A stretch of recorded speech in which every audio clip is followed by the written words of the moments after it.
Hey everyone, welcome back to my channel, and welcome to day 13 of Bookmas. Yes, I am going beyond day 12. I'm going to try to do all 24 days. I had enough video ideas that I didn't want to cut any, so I just came up with a few more to get to the 24, and I added a few vlogs in just to help fill that out so that I was still basically doing my normal videos plus a few add-ins. There's just so many ideas for the end of the year for a wrap-up and just talking about everything that happened this year that I think will be good. But anyway, today's video is going to focus on 8 series that I read this year that I would rank in my top series that I read. And all of them are complete, and I did read them in their entirety. I couldn't think of the word this year. So that's why I was very particular about which ones I chose for this. So in no particular order, we'll start. First up is the Natural series by Jennifer Lynn Barnes. You have 4 books in this series. They all follow teenagers that have like special gifts that help them profile and find criminals. And they're put in this program, the Naturals program, and used to solve cold cases, but then they get involved in a non-cold case, a current case that kind of involves a few of them throughout the series. So, I mean, I've said it before on this channel, I've heard many people say it, Criminal Minds, but with teenagers. It is not like super spooky. There are parts that I would say are a little bit unnerving, but overall not a very scary series, even though it is a mystery thriller. But very easy to read, very quick to get through. Jennifer Lynn Barnes writes very short chapters, so the books go very quickly, I think. Her books are very easy to read and quick to read. So if you're in a slump, this series I think would get you out of it. First series that was one of my favorite this year was The Naturals. I'm just going to hold up the first book in all of these because I was not disassembling my bookshelves in their entirety to get all of these off. Next up is a duology, and that is the Six of Crows duology by Leigh Bardugo. This is part of the Grishaverse. This is the middle series, I would call it, in the Grishaverse. You have a trilogy and then 2 duologies. This is the one in the middle. It is this and then Crooked Kingdom. I enjoyed the entire Grishaverse, but I definitely liked the story, I think, the most in this. It was the most fast-paced, I'd say, and there were so many characters that you're following in this and different points of view that it made the story go quickly, and you're getting all these different aspects of what's going on in this heist, and then the second book, what happens after the heist and because of the heist. So you do not have to read this as, like, if you don't want to read the rest of the Grishaverse, you can read these 2 books by themselves because they deal with different characters than the Shadow and Bone series. If you do want to read the second duology, which is the King of Scars duology, I do recommend you read all of them, but you don't have to. But this could definitely be read as like a standalone duology if you don't have any interest in reading the rest of the Grishaverse. But Leigh Bardugo is one of the authors this year that I discovered that I absolutely adore, and I read her entire backlist this year. But this was the standout to me that is complete, because she does have an adult series that's not complete that I am also very obsessed with. So in the Grishaverse, this is the one that I recommend. Now, a romance series that I read was Chestnut Springs by Elsie Silver, another author that I discovered this year that I'm just loving everything I read by her, and I do plan on reading I can't think of the name of it right now, the first series that she has, Gold Rush Ranch, I think.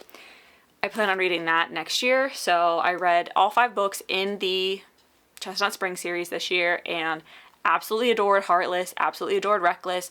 I enjoyed Flawless, Powerless, and Hopeless, but Heartless and Reckless were definitely my 2 favorite. The men in those books are just, there's no match for them. So, cowboy romances, you get pretty much any type of trope you can think of throughout the entirety of all 4 books.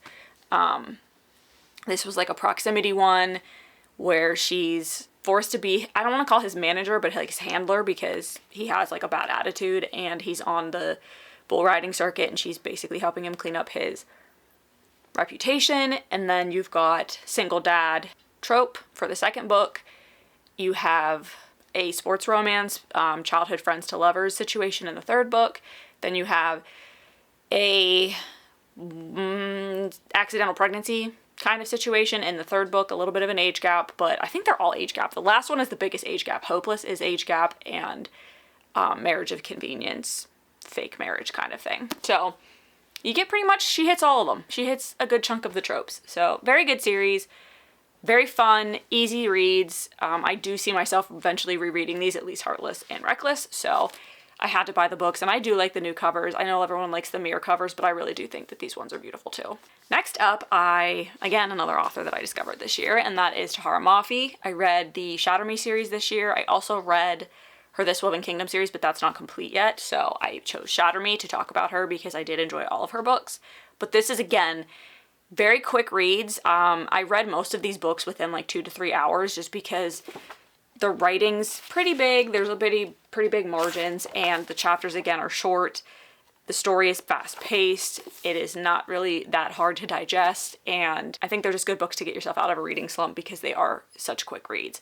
So this is a dystopian that follows a girl who has like a deadly touch and this war that's going on in the world and what part she's involved with, and then like who's her ally and who's actually the bad guys. It's just a bunch of different scenarios that happen throughout this and like what actually is going on. There are some big twists and secrets that become prevalent throughout the course of the 6 books. There are novellas. I did not read the novellas, but I did read the 6 main books.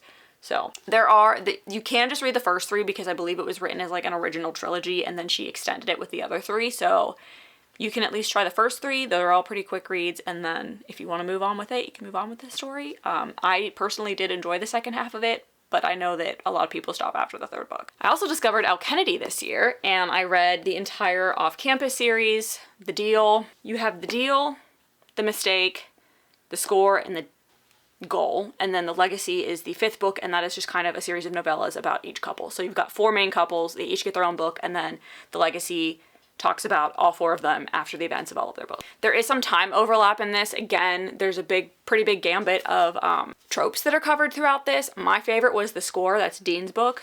That's number 3. That was my favorite book in all of this. I did really like this book as well. I loved this couple, probably second. But you do get, I think this was like a tutor, fake dating kind of thing. And then, trying to remember what the second one was. The second one was like that was an interesting trope because it was like a one-night stand with regret, and then like he works to try to make it up to her because he really, really liked her. And then the third one is like reformed playboy, friends with benefits kind of situation. And then the 4th one, I don't know if I can say what that trope is without ruining the book, but all of them were fun. They were a good time. The dynamics between the characters within the books was really good. There's overlapping timelines so you're getting the same timeline from different people's perspective, and like you get little snippets of something's going on with this character, and then in the next book you figure out what's going on with them because it's their book.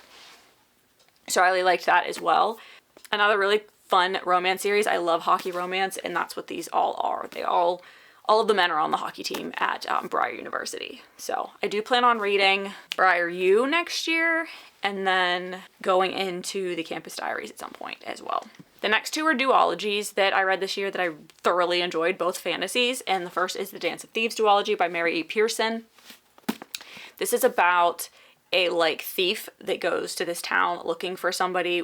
She works for like the queen, and she goes to town looking for somebody that betrayed her queen, and she has to deal with this family that kind of runs that part of the kingdom. Like they're within the kingdom, but they run that area like it's kind of a mob situation. Like people pay them and they help keep the town running. I don't really know how to explain it.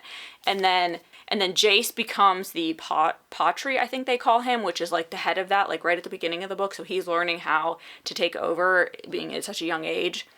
And they end up meeting, they kind of know their enemies, and they end up meeting because of a situation Kazi puts herself in looking for this person. And then they end up in a situation where they have to rely on each other, and throughout that they develop a bond, and there's a lot of like who's betraying who, is there an actual betrayal, what is going on, what's going on with the king versus the queen, which are 2 different parts, like they kind of fight over the land. Very interesting story. The second book was definitely more fast moving, I think.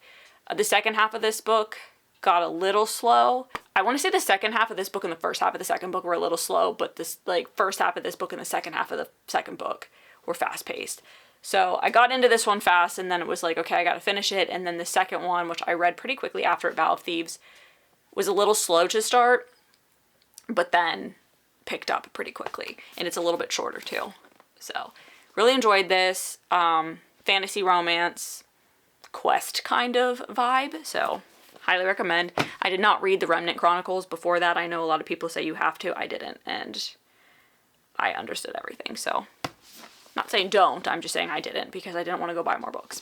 Another one that was a big surprise for me this year was the These Violent Delights duology duet by Chloe Gong. We have These Violent Delights and Our Violent Ends. I adored both of those books. For some reason, I was so afraid to read them. I don't know if it's because I didn't know what kind of influence, like, having, like, something that takes place in a country that I'm not very familiar with would be. Also with a story that isn't my favorite. I'm not a big fan of Romeo and Juliet, but I'd heard great things about this, and it is basically a reimagining of Romeo and Juliet in 1920s Shanghai. And there's magic involved, and there's two rival gangs, which are, like, you know, the Capulets and the Montagues, but they have slightly different names. It was so well done. Like, there was enough magic in it to keep it fun and make it seem like a fantasy world, but at the same time, like, it felt real. And the relationships in here felt real, and Roma and Juliet's relationship and interactions and their friends and everything, like, I loved everything about it. And I don't know why I was so afraid to read these and so afraid and, like, put these off for so long. But I read this in, like, the spring, and it took me until last month to read Our Violent Ends, and I don't know why, because I loved that book too. So I probably will go on to read her Foul Lady Fortune series, which I think follows somebody from one of these books. I don't know who though. But I loved her writing and I loved her storytelling, so I definitely want to read another book by her.